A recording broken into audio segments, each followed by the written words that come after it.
I have worked with thousands of women running successful businesses, and I will tell you, at any stage of business, it can be scary. It can feel vulnerable and risky to put yourself out there on the line. But I'll tell you, taking this step can be one of the best investments you make in yourself and in your business. Your dreams should be so big that if God's not in it, you'll fail. What we plant into our lives is what we get back. If you really want it to happen, start making the business plan and start getting radical. Everything we do, say, post in the online world is impacting the physical world.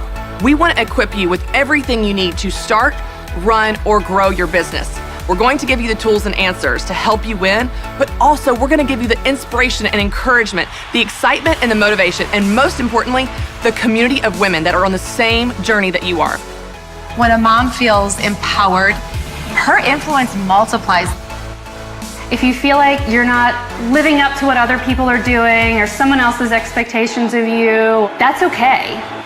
This event is about so much more than business. Because as we know, it's not just business. It is personal. And we want to give you everything you need to take your passion, get the plan, and win.